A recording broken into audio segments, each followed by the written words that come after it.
Punto por punto, análisis y crítica sin censura, con los periodistas Mucio Cárdenas Arellano y Roberto Morales Ayala.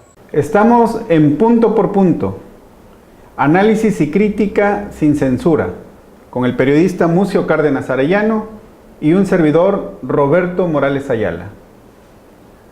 Disertaremos sobre dos temas muy especiales. El primero será sobre la relación agria y tensa que existe entre el gobernador electo de Morena, Cuitláhuac García Jiménez, y el gobernador en funciones, Miguel Ángel Yunes Linares. Una relación muy tensa y muy agria que ya tiene ciertos pormenores de los cuales hablaremos en este programa. Y también hablaremos de las benditas redes sociales. Y tan benditas redes sociales que en su discurso, cuando da a conocer su triunfo después de que es reconocido por sus adversarios y por el propio presidente de la República, el presidente electo Andrés Manuel López Obrador da una especial, pero muy especial gratitud a las benditas redes sociales. ¿Realmente son benditas? Bueno, lo invitamos a acompañarnos en este programa. Mucio, pues muy tensa la relación entre Cuitláhuac y el gobernador Miguel Ángel Yunes Linares. De poder a poder, totalmente. De poder a poder. Y no podría esperarse menos después de lo que pasó en el proceso electoral. Porque durante el proceso electoral, si hubo un gobernador en el estado que enfrentó a Andrés Manuel López Obrador como candidato a la presidencia de la República, ese fue Miguel Ángel Yunes Linares. Miguel Ángel Yunes Linares una y otra vez salió a dar la cara en relación a lo que se refería Andrés Manuel cuando venía en campaña a Veracruz. Incluso lo invitó insistentemente a debatir en la plaza pública en relación a las acusaciones que hacía. Le pedía y le decía que él no iba a permitir que viniera a ofenderlo, que viniera a difamarlo, tanto a su gobierno como a su familia. Realmente esa parte a Yunes, pues para muchos les parecía bien que tuviera ese valor de enfrentar a este presidente electo hoy, que era un candidato muy fuerte en aquel entonces, y que realmente a muchos los arrinconaba, ¿no? Cuando en sus discursos, que eran discursos muy agresivos, eran los discursos de campaña. Hoy nos damos cuenta, con todo lo que está pasando, nos damos cuenta que eran realmente discursos de campaña. Era el discurso político, ajustar el discurso a lo que la gente quería oír.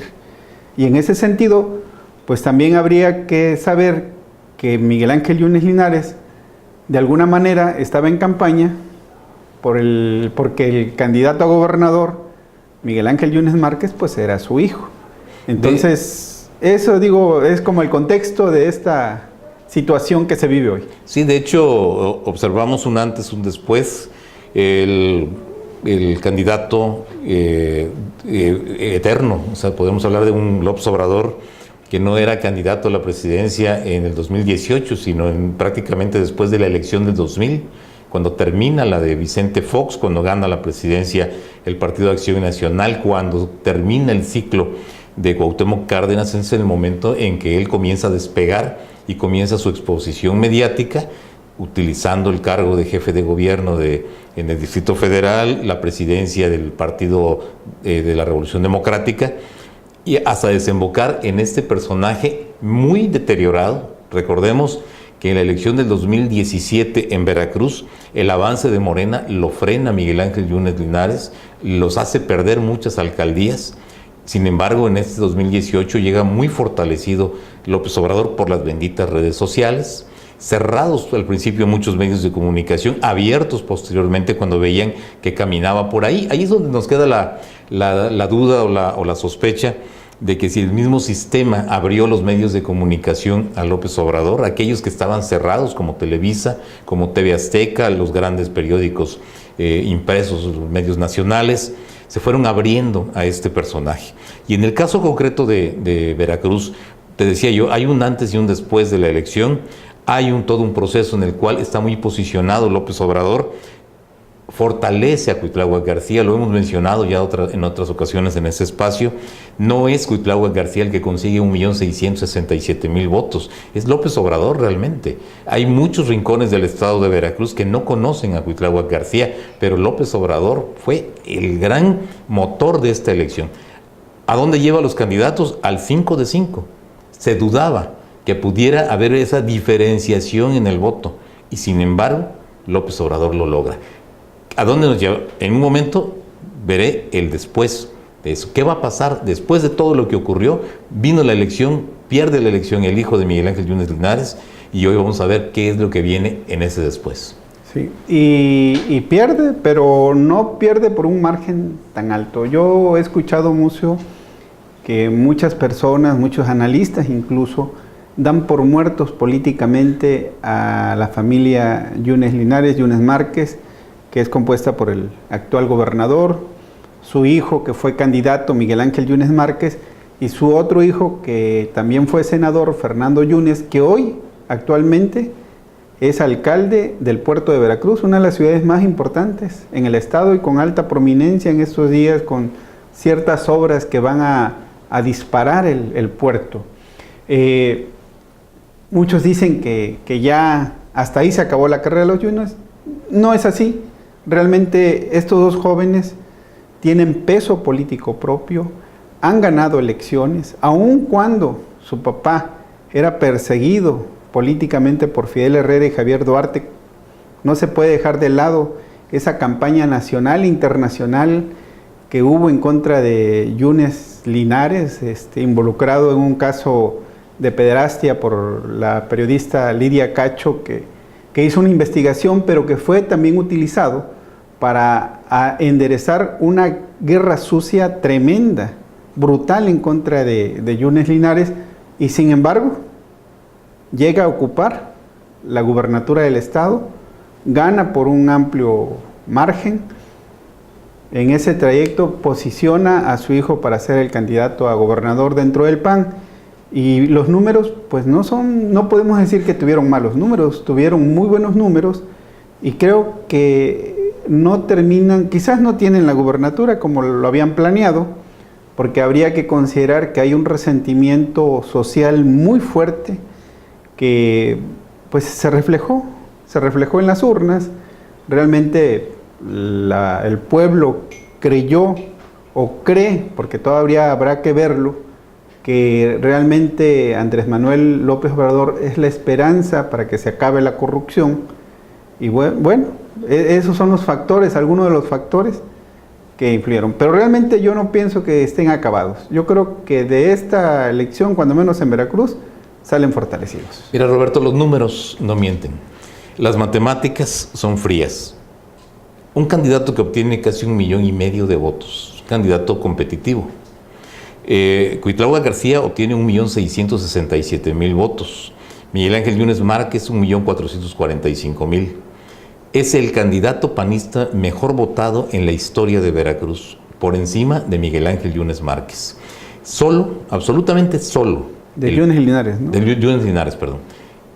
Únicamente la votación que corresponde al PAN son 1.200.000 votos. Esta fue la votación total que tuvo su papá cuando compitió hace 2 años, pero con los partidos aliados.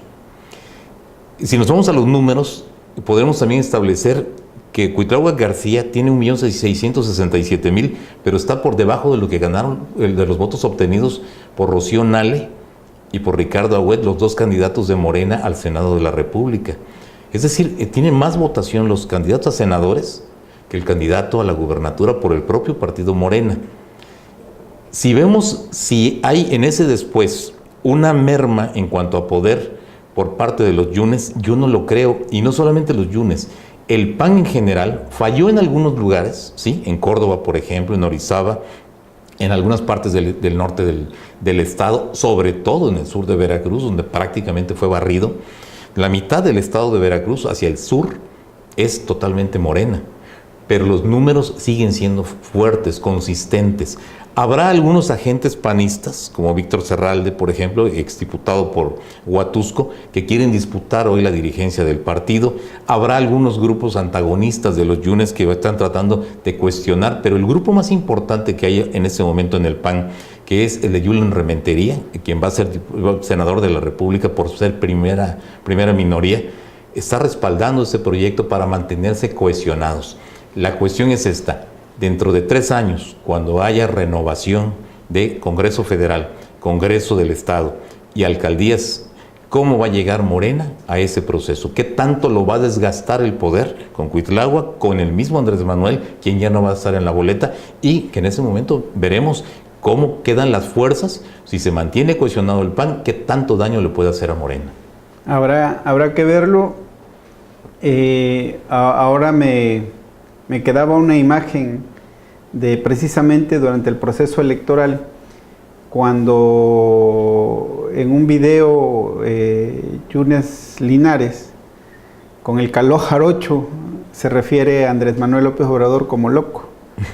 Y oye loco, y loco para acá, y loco para allá. Y pues digo, dentro de ese calor de la política que se da y que en México es muy marcado. Pero sin embargo, también habría que ver, y lo vemos quienes analizamos este tipo de asuntos, que en su mensaje desde Palacio de Gobierno para reconocer a Cuitláhuac como el nuevo gobernador electo, deja una amenaza bastante clara, que yo quisiera ahorita hacer un pequeño para que inserten el video de esa parte. Gracias a todos por su presencia. Éxito a las mujeres y hombres que nos representarán en diversos cargos. Que le vaya bien a México y a Veracruz. La historia no termina. La historia nunca concluye. La historia no se escribe en un día y en un solo acto. Hay mucho por hacer. Hay mucha historia que construir en Veracruz. Que quede claro, la lucha sigue. Muchas gracias.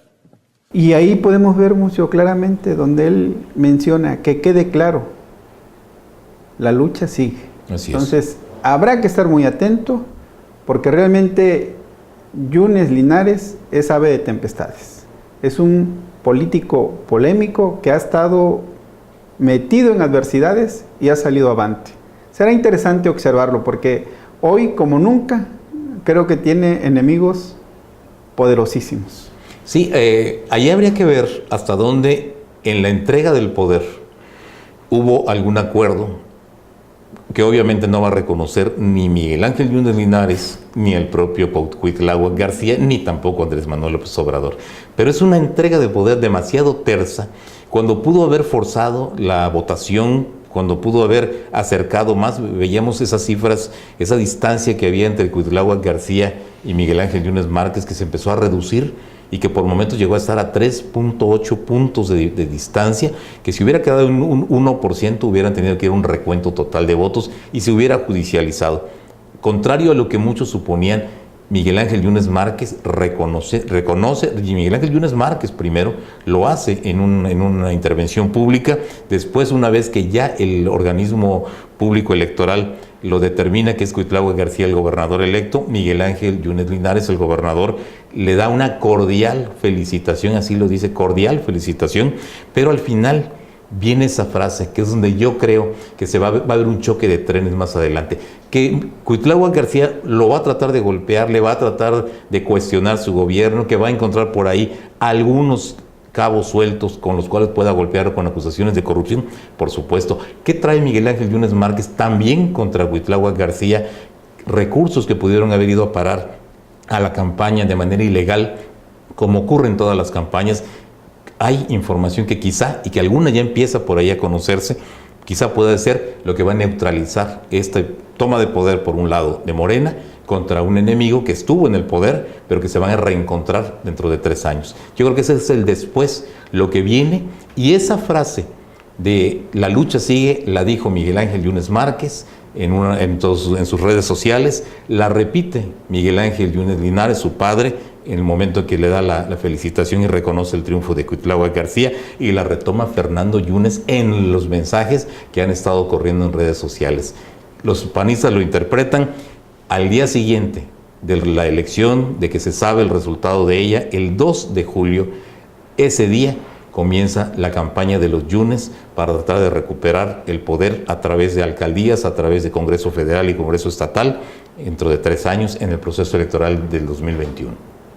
Vienen cosas muy interesantes. Así es. ¿Y de las benditas redes sociales? Pues mira Roberto, las benditas redes sociales resultaron benditas para Andrés Manuel López Obrador, viciadas, por supuesto que sí, con bots por todos lados, identificados precisamente las cuentas que no corresponden a personas, sino que son como alguien que las opera ahí, manda un mensaje, se dispersa y comienza a hacer una motivación para mucha gente que está viendo aquello y dice, voy con el ganador, y se cargaron del lado de López Obrador.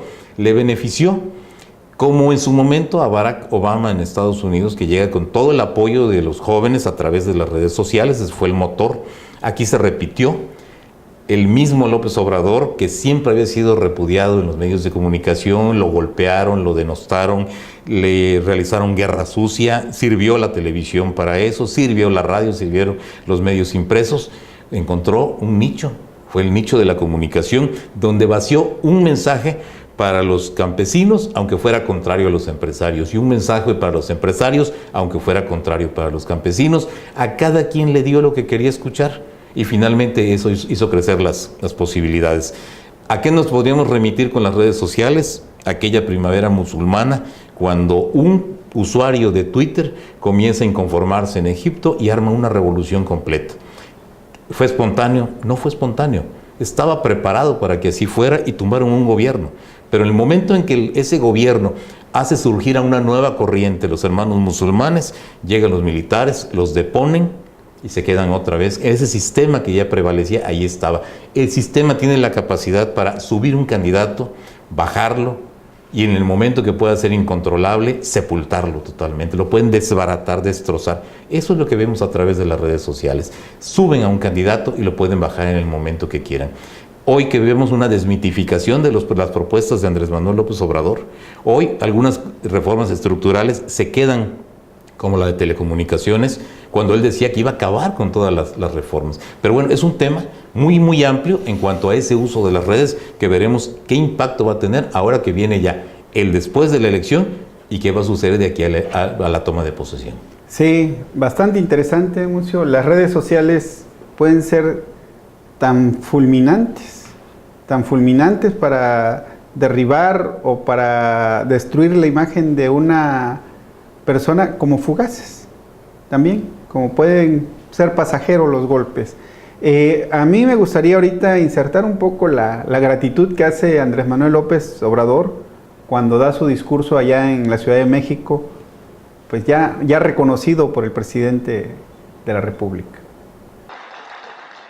Fue ejemplar la pluralidad y el profesionalismo de la prensa, la radio y la televisión.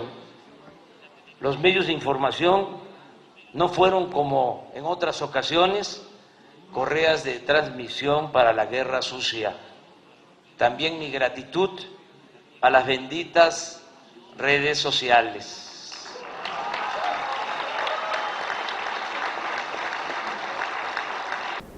Ahí lo escuchamos, es muy claro, ¿no? Mi gratitud a las redes sociales. Sí. Sí, y esto ha sido tema de análisis, se han generado datos. Ya en años pasados se hablaba del impacto que podrían tener las redes sociales en estas elecciones, y yo creo que nos deja mucho, nos enseña mucho esta experiencia. 37 millones de twitters durante el proceso electoral. Hay datos, por ejemplo, Mucio, de que se detectaron, hay una empresa que se llama Metrix, detecta 8 millones de cuentas falsas para lanzar mensajes. También se detecta un reportaje de un medio muy prominente como BuzzFeed, donde habla y señala que una sola empresa estaba manejando 4 millones de cuentas en Twitter. Es decir, y cuando se habla de controlar, es para manipular la información, para marcar tendencias. Entonces, en ese sentido, las redes sociales pueden ser una herramienta para la estrategia política, pero también hay que considerar que ha sido un arma. y un arma que ha engañado a medios, y un arma que hoy en día en internet también ha sido utilizada por algunos medios falsos o hechizos precisamente para manipular la opinión pública. Estudios que se han realizado mucho, y hay que decirlo también, marcaron que, por ejemplo, uno de los candidatos que más control y manipulación de alguna manera hacía de las redes sociales era el candidato del PRI, José Antonio Meade. Caso contrario, el de Andrés Manuel López Obrador, porque también hay que decirlo, Andrés Manuel López Obrador, el respaldo popular también generó una gran avalancha de personas que en las redes se manifestaban a su favor y que blindaban ese apoyo de ese voto duro a través de las redes sociales. Entonces, realmente es un fenómeno que habrá que valorar y que en la política habrán que replantear las estrategias, porque cierro este comentario comentándote que en el caso del candidato del PAN, de la coalición, Ricardo Anaya, ganó los 3 debates. En la discusión, frente al público, cara a cara, él ganó los debates. Pero en cuanto al manejo de sus redes sociales, fue un fracaso absoluto. Fue el que menos posicionamiento tuvo en las redes sociales. Sí, mira, yo me cuestionaría aquí, Roberto, qué tan democrático puede ser un proceso cuando se apela a la mentira, a la manipulación. Son instrumentos, obviamente, son herramientas electorales. Las encuestas son también instrumentos y herramientas de los partidos y de los candidatos para tirar por ahí un mensaje, a ver si lo cacha cierta parte del electorado, y de esa manera se va orientando el voto hacia ellos. Todo el mundo quiere estar en el carro del que va a ganar, y del que se ve muy mal, pues hasta te olvidas. Empiezas a disimular tu voto y ya no corresponde a lo que pensabas originalmente. Pero a partir de que no son a veces los ciudadanos o los electores los que están manifestando una preferencia, sino una estrategia a través de los llamados bots, y que lo controlan un grupo de personas y tiran mensajes para ser replicados y que impactan, y entonces la gente empieza a irse con una tendencia. Ahí es donde yo creo que eso se pierde la parte democrática, porque la democracia, que además no es un día en un proceso electoral, no es parte de, por ejemplo, la campaña, el candidato, el día de la elección, lo que ocurre después, la calificación, etcétera. No, esto es parte de la vida de todo pueblo. O sea, se trata de partir de bases legítimas para tener gobernantes que lo hagan bien, y en todo ese proceso de una elección a otra, el que lo haya hecho mal será castigado. El que lo haya hecho bien será premiado, y será premiado su partido, y podrá acceder a otros cargos, etcétera. Eso genera permanencia en el poder. Pero si partimos de la base de que las redes sociales se nos inundan de información manipulada, falsa, tuvo que venir esa certificación de información, porque había una cantidad de fake news, de noticias falsas, que estaban dañando la percepción de la ciudadanía. Yo creo que hay que perfeccionar esa parte, y ahí entra también cómo van a controlar si los usuarios son reales o son ficticios. Y eso ya queda una tarea para el próximo gobierno. Yo creo que habría que depurar. Lo que no sé es si López Obrador, que fue tan beneficiado por ese sistema de lanzar mensajes, replicarlos, y que le funciona porque tiene una legitimidad absoluta, es el presidente mejor votado de la historia de este país. Se ganó a pulso la presidencia. Algunos lo dudaban y decían, es que no van a respaldarlo como se supone que él va. No, sí se le respaldó y sí ganó la elección. O sea, fue totalmente legítimo, con 53% de la intención de voto o de los votos emitidos. Sepulta a los demás, pero ahora habría que ver si estas redes sociales se van a mantener igual o van a seguir siendo un instrumento de manipulación de masas. Respaldo popular, indiscutible. Claro, por supuesto. El manejo de las redes sociales es otro asunto que habría que analizar, y bien esta torre de Babel de la desinformación, esta carretera de información, pero también de muchas mentiras, Mucio, realmente fue impresionante. Yo creo que nos hace falta, y hay que reconocerlo, hay que ser autocríticos como pueblo, como sociedad. Nos hace falta mucho educarnos para poder seleccionar y apreciar la información que realmente es buena, es objetiva y es verdadera. Eso es lo que no ha pasado y que realmente sí afectó, Mucio. Yo pienso que sí afectó el proceso electoral de alguna manera. Algunos hablan de que enriqueció la discusión pública. Yo no creo que la haya enriquecido, porque realmente muchas personas se inhibían o evitaban hacer comentarios en las redes para no recibir insultos. Porque realmente, digo, y nosotros, en el caso de nosotros que ejercemos el periodismo, que decimos cosas que pues, a muchas personas no les gusta, pero que es información objetiva, crítica, pues te responden con mentadas de madre, con insultos.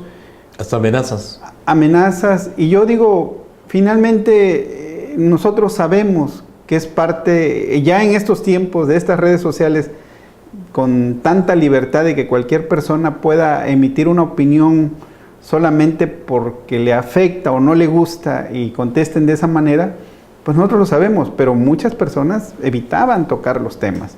Entonces, de que haya enriquecido la discusión pública, no es cierto realmente. Y quiero, Mucio, hacer referencia de que esto de benditas redes sociales ya había hecho una referencia a Andrés Manuel López Obrador en mayo de 2017. Precisamente en una entrevista con una de las periodistas más reconocidas del país. Podré no estar de acuerdo en algunas cosas con ella, pero mi reconocimiento a Carmen Aristegui, cuando le hace aquella entrevista, precisamente cuando cuestionaba a Carmen Aristegui a la hoy senadora Rocío Nale en relación a los señalamientos que le habían hecho como ser parte de las personas que recaudaban fondos de manera ilícita y precisamente del Congreso del Estado de Veracruz para la campaña de Andrés Manuel López Obrador. Ahí, en ese momento exasperado, toma parte Andrés Manuel López Obrador. Realmente Carmen Aristegui ni siquiera sabía que él estaba ahí presente y él entra a la entrevista y entonces Carmen Aristegui le dice: oye, Andrés Manuel, pues te hemos andado buscando, tratando de entrevistarte y nada más no nos has querido dar entrevista.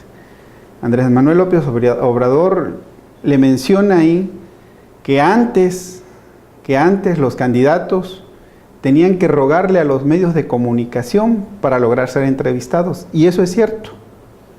¿Sí? Es cierto que antes habían ese tipo de situaciones, pero que hoy, gracias a las benditas redes sociales, así lo menciona él, pueden dar a conocer sus posturas y sus puntos de vista.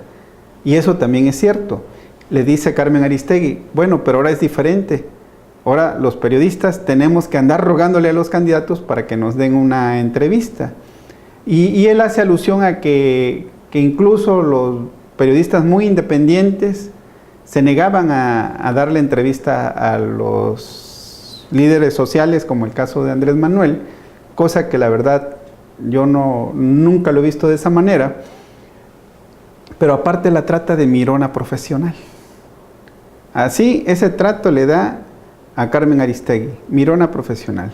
Y hoy, si revisamos en los medios, se está hablando también y vemos a Aristegui inconforme o de alguna manera crítica en relación a esa reunión que sostuvo Andrés Manuel precisamente con el que es dueño de MBS y que la censuró y prácticamente la corrió de ese importante espacio por las investigaciones que ella hizo en torno a la Casa Blanca. Desgraciadamente, Roberto, hay personajes públicos que van manejando el escenario a modo, a su gusto. Es el caso, por ejemplo, de López Obrador por muchos años, quejándose de medios. Volvemos otra vez al punto de quienes le cerraron en su momento sus espacios: Televisa, TV Azteca, los grandes periódicos, las grandes radiodifusoras. No tenía cómo expresarse y al contrario, había una guerra sucia, total, absoluta, que lo tumbó 2 veces en los intentos que hizo por ganar la presidencia de México. Hoy no es que sean las redes sociales las que lo hayan hecho el personaje ideal. Lo que pasa es que se dio una incapacidad por parte de sus adversarios para poder detonar lo que ellos traían o frenarlo o cuando menos equilibrar en las redes sociales. No lo tuvieron. Ricardo Anaya ganaba los debates, al otro día no había postdebate, él no hacía postdebate. Él salía muy bien, él decía, bueno, qué bien enfrentó, los exhibió, etcétera. Al otro día José Antonio Meade retomaba lo suyo y se olvidaban de lo que había ocurrido. Tuvo más habilidad, en este caso López Obrador, con una red de gente que supo cómo manejarse, pero que además, cuando ya no tenían argumento, entonces buscaban al que los increpaba y entonces era una andanada de ataques, ¿no? Hoy, ¿qué pide Tatiana Cloutier, una de las mujeres más cercanas a López Obrador, que posiblemente va a estar en su gobierno una subsecretaría, coordinadora de la campaña, que le bajen 2 rayitas a las bromas sobre López Obrador? Es decir, intentos de mordaza, intentos de censura, que no van. Ellos ahora sí que ellos soltaron al tigre de las redes sociales, que ellos amarren a su tigre, porque los que más tienen rayitas para acabar con los demás, para denostar a los demás, son la gente que los ha seguido a ellos. O sea, no puedes aplicar eso ahí. Creo yo que el problema y el peligro es que en las redes sociales llega un momento en que la viralización sea tan grave que personajes como Silva Herzog, que lo criticó fuerte con argumento y es uno de los mejores intelectuales que hay en México, tuvo que salir con un artículo en el que prácticamente se entrega en brazos de López Obrador y lo justifica. Dice, creíamos que estaba muerto y el único que sabía que estaba vivo era él. O sea, expresiones así. Javier Sicilia en su momento cuestionó que López Obrador no sabía lo que significaba la palabra amnistía cuando se ofreció la amnistía al crimen organizado. ¿Y qué sucedió con Javier Sicilia? Lo acabaron en las redes sociales. Y prácticamente salió luego una entrevista diciendo, pues ya denle chance, denle, ya le toca. Pues ¿cómo que ya le toca? Si esto no es nada más de que yo reclamo, ya te toca, entonces denle el poder. No es así. Pero ¿cómo ocurre este tipo de situaciones? Porque los ataques son fuertes, son masivos, son graves y hay quienes se repliegan ante ello. Otros no nos importa lo que digan de lo que pensamos, de lo que hablamos, de lo que expresamos. Así lo pensamos, simplemente. Es nuestro derecho a hacerlo. Los demás no les gusta, cámbienle de canal, búsquenle por otro lado. Si atacan, los borro y se acabó, los bloqueo, pero no es por ahí. Eso es lo que Andrés Manuel López Obrador va a tener que entender, porque el día de mañana él va a estar en el poder, va a estar erosionado, va a estar desgastado y sus enemigos van a poder utilizar esas redes sociales de la misma manera como él las utilizó, porque el que ahora tiene que dar resultados es él como presidente de la República. Veremos qué pasa. En 72 horas ya había prácticamente su gente, quienes van a estar en el gabinete, ya habían tumbado sus propias propuestas de campaña y bueno, esto pinta como para que va a ser un gobierno que va a ser la tercera parte de lo que había prometido. Sí, pues le toca gobernar. Ya no es lo mismo ser borracho que ser cantinero. Así es. Le toca gobernar. A Barack Obama ese apoyo de las redes sociales se le revirtió. Y hoy el presidente es Donald Trump, quien por cierto pues ya le puso sobrenombre a Andrés Manuel López Obrador, gracias a las benditas redes sociales, todos lo sabemos hoy. ¿Cómo le dijo? Juan Trump. Juan Trump. Bueno, nos vemos en el próximo programa. Les agradecemos mucho que nos haya acompañado en Punto por Punto. Análisis y crítica sin censura.